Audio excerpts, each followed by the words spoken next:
pelaksanaan perkuliahan secara umum dilaksanakan secara daring, namun tidak menutup kemungkinan untuk terkhusus untuk mata kuliah praktikum sifatnya bisa luring ya atau offline ya, sifatnya bisa langsung dilaksanakan pertemuan offline di kampus, tentunya dengan keterbatasan peserta pada setiap sesi pembelajarannya, karena di aturan maksimal 50%, berarti kalau 24 ya berarti hanya boleh 12 mahasiswa dalam setiap sesi pertemuannya. Berarti kalau boleh dibikin shift tadi ya jadwal. Namun hal itu tentunya harus memperhatikan masalah protokol kesehatan, jaga jarak, cuci tangan, menggunakan masker, dan yang tidak kalah penting adalah adanya pernyataan izin dari orang tua untuk membolehkan putra-putrinya atau mas mbaknya itu bisa melaksanakan perkuliahan secara offline di kampus. Itu diperuntukkan untuk mata kuliah praktikum. Namun, hal itu adalah bentuk kesepakatan antara bapak ibu dosennya dengan mahasiswa. Karena memang di dalam panduan yang disampaikan oleh pihak kementerian bahwa selama kegiatan perkuliahan selama pandemi ini memang diprioritaskan adalah memperhatikan masalah keselamatan dan kesehatan. Itu yang menjadi pesan dari pihak Kemendikbud, ya baik keselamatan peserta didik, tenaga pendidik, para pegawai, dan semuanya yang ada di Politeknik gitu ya. Kemudian yang kedua juga masalah perkembangan peserta didik dan kemudian psikologi sosial tadi ya. Jadi itu juga menjadi fokus pendidikan dalam masa pandemi. Nah, sehingga harapannya nanti tadi juga mungkin sudah disampaikan Pak Anton bahwa kami pun sudah menyampaikan tadi sebelum ini kami sudah melaksanakan rapat dengan Bapak Ibu dosen untuk selama pandemi ini mungkin bisa dalam memberikan tugas dalam memberikan beban tugas tidak seperti layaknya sedang tidak ada pandemi gitu ya.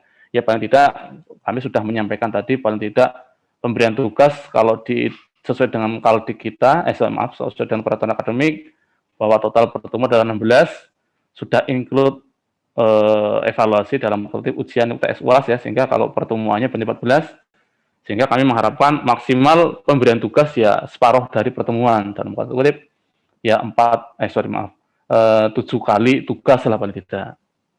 Dan kami pun tadi sudah menyampaikan harapannya dalam pemberiannya pun jeda waktunya pun harapannya diberikan kelonggaran waktu, tidak diberikan tugas pagi, sorenya harus selesai jam berapa gitu ya, tidak, harapannya ya paling tidak mungkin dikasih waktu mungkin 3 hari atau mungkin 1 minggu mungkin ya, itu yang sudah kami coba upayakan menghimbau, menganjurkan kepada Bapak Ibu dosen yang nanti akan mengajar untuk bisa lebih memperhatikan tadi karena pesan-pesan yang disampaikan oleh pihak kementerian seperti itu.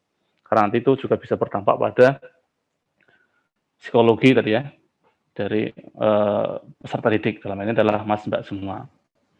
Kemudian juga saya berpesan Mas Mbak, tolong selama proses pembelajaran nanti, kalau memang di awal Mas Mbaknya merasa ada kendala ya yang terkait proses belajar Mas Mbaknya, tolong sesegera mungkin Mas Mbaknya sampaikan permasalahan itu kepada Bapak Ibu dosen pengampu mata kuliah bersangkutan. Atau kalau enggak lewat dosen wali Mas Mbak semua. Jangan sampai nanti gara-gara Mas Mbaknya punya kendala, mungkin terkait dengan masalah sinyal mungkin, atau pakai data, atau mungkin jaringan dan sebagainya, atau mungkin perangkat yang Mas Mbaknya butuhkan, ya.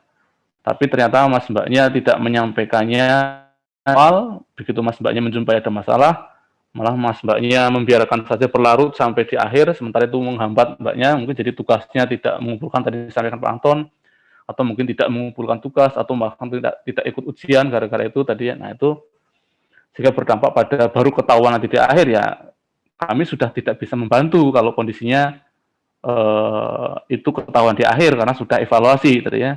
Tapi kalau Masnya menyampaikan itu di awal kendala yang dihadapi, segera disampaikan sehingga harapannya nanti bisa sedini mungkin bisa diantisipasi atau dicarikan solusi dari masalah yang dihadapi. Sehingga terutama Bapak Ibu dosen pengampunya sudah tahu kondisi yang dihadapi Mas Mbaknya sehingga nanti mungkin akan memberikan pertimbangan ataupun kebijakan ya khusus dalam tanda kutip ya kepada Mas Mbak semua yang mungkin dirasa memiliki kendala atau permasalahan atau mungkin kayak di semester sebelumnya juga ada beberapa mata yang mungkin atau Mas Mbak yang kesulitan masalah perangkat, ya kami pun memfasilitasi, namun tadi tetap memperhatikan protokol kesehatan dan tidak kalah penting adalah keterangan izin dari orang tua, sehingga kami pun memfasilitasi itu.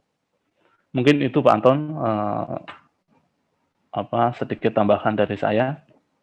Untuk sisanya, monggo apakah ada yang mau disampaikan atau ditanyakan, monggo dipersilakan kepada Mas Mbak semua, atau mungkin Pak Anton mau menambahkan, monggo. Silakan kalau ada yang ingin bertanya terkait pelaksanaan kegiatan perkuliahan.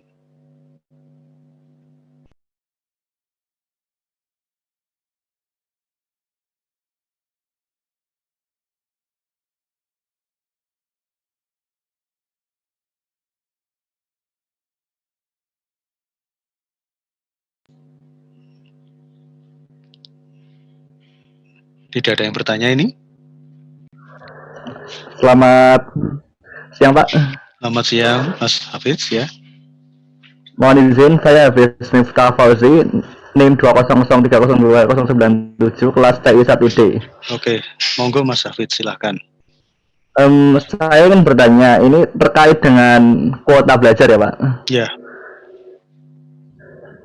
Saya ingin bertanya soal kuota belajar itu, apakah bisa? Yang nomor sebelumnya kan saya ada kendala pada koneksi di nomor sebelumnya itu karena untuk internet nggak stabil gitu, misalnya untuk Zoom. Jadi apakah bisa ditransfer ke nomor yang lain Pak? Oke, terkait dengan untuk masalah kuota belajar ya, nanti akan coba saya atau kami sampaikan dulu ke PHK. Tapi pengalaman yang kemarin yang memang sebelumnya sudah pernah ada ya, memang istilahnya untuk kuota belajar itu ketika mahasiswa tersebut mengalami kendala pada nomor yang digunakan untuk kuota belajar itu bisa dilakukan penggantian. Namun untuk terkait yang untuk kuota belajar yang berikutnya ini saya belum menanyakan, nanti akan coba kami tanyakan terlebih dahulu pada PHK terkait pelaksanaan pembagiannya, apakah ada atau tidak dan seperti apa proses pembagiannya. Itu nanti kami coba informasikan lebih lanjut. Begitu Mas Hafiz. Tapi seingat saya, memang bukan seingat saya lagi, memang itu sudah yang sebelumnya itu ketika ada kendala pada nomor yang tidak bisa digunakan untuk mengakses ya, itu maka bisa dialihkan ke nomor yang lain. Namun untuk lebih detailnya nanti kita coba tunggu informasi lebih lanjut dari PHK. Begitu Mas Hafiz. Baik Pak, terima kasih. Kembali Mas. Barangkali ada lagi mahasiswa yang ingin menanyakan yang lain, silahkan.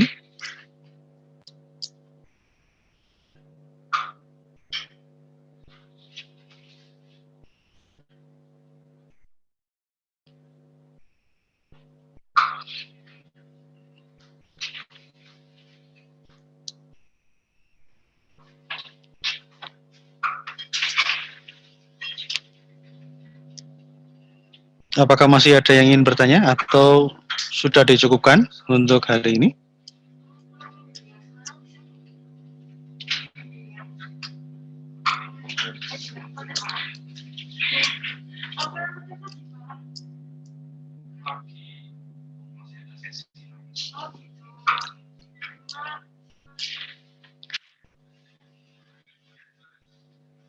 Oke. Ya. Silakan untuk ini, untuk rekan-rekan mahasiswa. Apakah ada yang ingin bertanya? Saya persilahkan.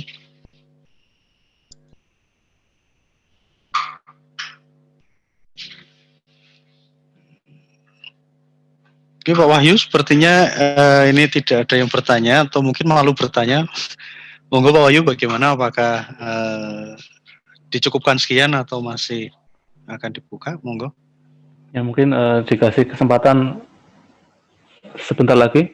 Monggo saya tegaskan, adakah Mas Mbaknya yang mungkin mau ditanyakan terkait mungkin dengan jadwal atau dengan hal-hal yang terkait dengan persiapan semester genap nanti? Mohon izin Pak bertanya lagi. Saya habis. Jadi monggo Mas. Apakah bisa Pak banding UKT Pak untuk saat ini? UKT, maksudnya apa? Adanya keberatan gitu, apa? Pengurangan gitu atau penangguhan? Pengurangan mungkin atau penangguhan? Ya kalau selama ini untuk permohonan mungkin penurunan tadi ya, dalam tanda kutip ada, namun biasanya pun kalau disetujui tidak bisa langsung di semester ini, paling di semester berikutnya Mas, seperti itu. Jadi mungkin apa yang coba disampaikan Pak Wahyu seperti ini. Misalkan Anda dari semester 2 mau naik ke semester 3. Nah, pada saat semester 2, Mas Hafiz itu mengajukan namanya keberatan UKT. Nah, nanti persyaratan dan sebagainya nanti ada di akademik, bisa menghubungi PAK, ya. Nanti ada di sana kejelasannya. Kemudian nantinya ketika sudah melengkapi persyaratan-persyaratan yang ada yang diperlukan untuk PAK, nantinya akan melihat dari PAK sendiri, dari akademik akan melihat sejauh mana apakah memang itu bisa disetujui atau tidak, gitu ya. Kemudian kalaupun memang disetujui, baru nanti itu bisa diberlakukannya bukan di semester 2, namun di semester selanjutnya, yaitu di semester 3-nya. Ya, jadi terkait dengan UKT itu ada dua hal. Yang pertama adalah keberatan UKT, yang kedua adalah penangguhan pembayaran UKT. Jadi ini ada dua hal yang berbeda. Kalau keberatan UKT, tadi yang proses yang saya sebutkan, kalau penangguhan pembayaran, maka sifatnya yang semestinya dia bisa membayarkan pada tanggal pembayarannya, belum bisa melakukan pembayaran, nanti juga ada proses atau syarat yang harus dikerjakan dulu. Maksudnya untuk apa sih kebutuhan untuk bisa melakukan penangguhan pembayaran. Nanti bila disetujui, nanti maka juga sifatnya bisa membayar, namun sifatnya mundur. Itu yang namanya penangguhan pembayaran. Kalau yang keberatan UKT, nanti sifatnya mungkin ada pertimbangan dari pimpinan, dari institusi, akan seperti apa nantinya bentuk keberatannya itu, apakah reliable atau tidak, layak atau tidak, sesuai atau tidak, memenuhi syarat atau tidak untuk bisa diberikan mungkin pengurangan ataupun apapun bentuknya itu dari keberatan UKT itu. Demikian Mas Hafidz, tapi untuk informasi hal itu semua kebutuhannya ada di BAK nanti. Ya. Kalau untuk mekanismenya berarti nanti kita ke BAK ya Pak? BAK atau gimana? Ya, untuk mekanisme itu, prosedur itu ada di BAK Mas. Jadi nanti segala persyaratannya itu ada di BAK. Nanti untuk informasinya juga ada di BAK. Nanti bisa menanyakan langsung ke BAK Mas. Begitu Mas. Baik Pak, terima kasih. Sama-sama.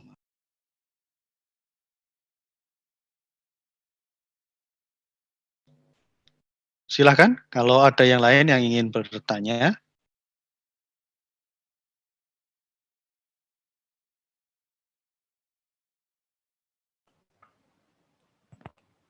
Datanya tidak ada.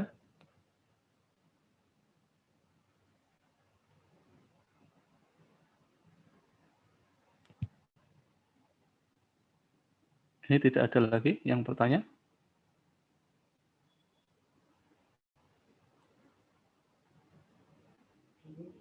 Oke, kalau memang tidak ada, saya rasa kita anggap ini sudah cukup, dan semoga dalam pelaksanaan perkuliahan nanti Mas Mbaknya senantiasa diberikan kesehatan, kelancaran, kemudahan dalam belajar sehingga mendapatkan hasil yang terbaik. Oke, mungkin dari saya cukup sekian atas nama saya pribadi, mungkin wakili Pak Anton juga. Mohon maaf kalau dalam penyampaian ada tutur kata ucapan yang kurang berkenan, ataupun ada sikap yang kurang berkenan juga. Saya mohon maaf yang sebesar-besarnya. Sekali lagi terima kasih atas kehadiran kesediaan Mas Mbaknya untuk hadir di acara virtual ini. Dari saya sekian, saya akhiri. Billahi taufiq wal hidayah. Assalamualaikum warahmatullahi wabarakatuh. Waalaikumsalam warahmatullahi wabarakatuh. Warahmatullahi wabarakatuh. Sukses buat Mas Mbak semua. Amin. Amin. Terima kasih, Pak. Oke, mohon izin untuk live ya. Amin.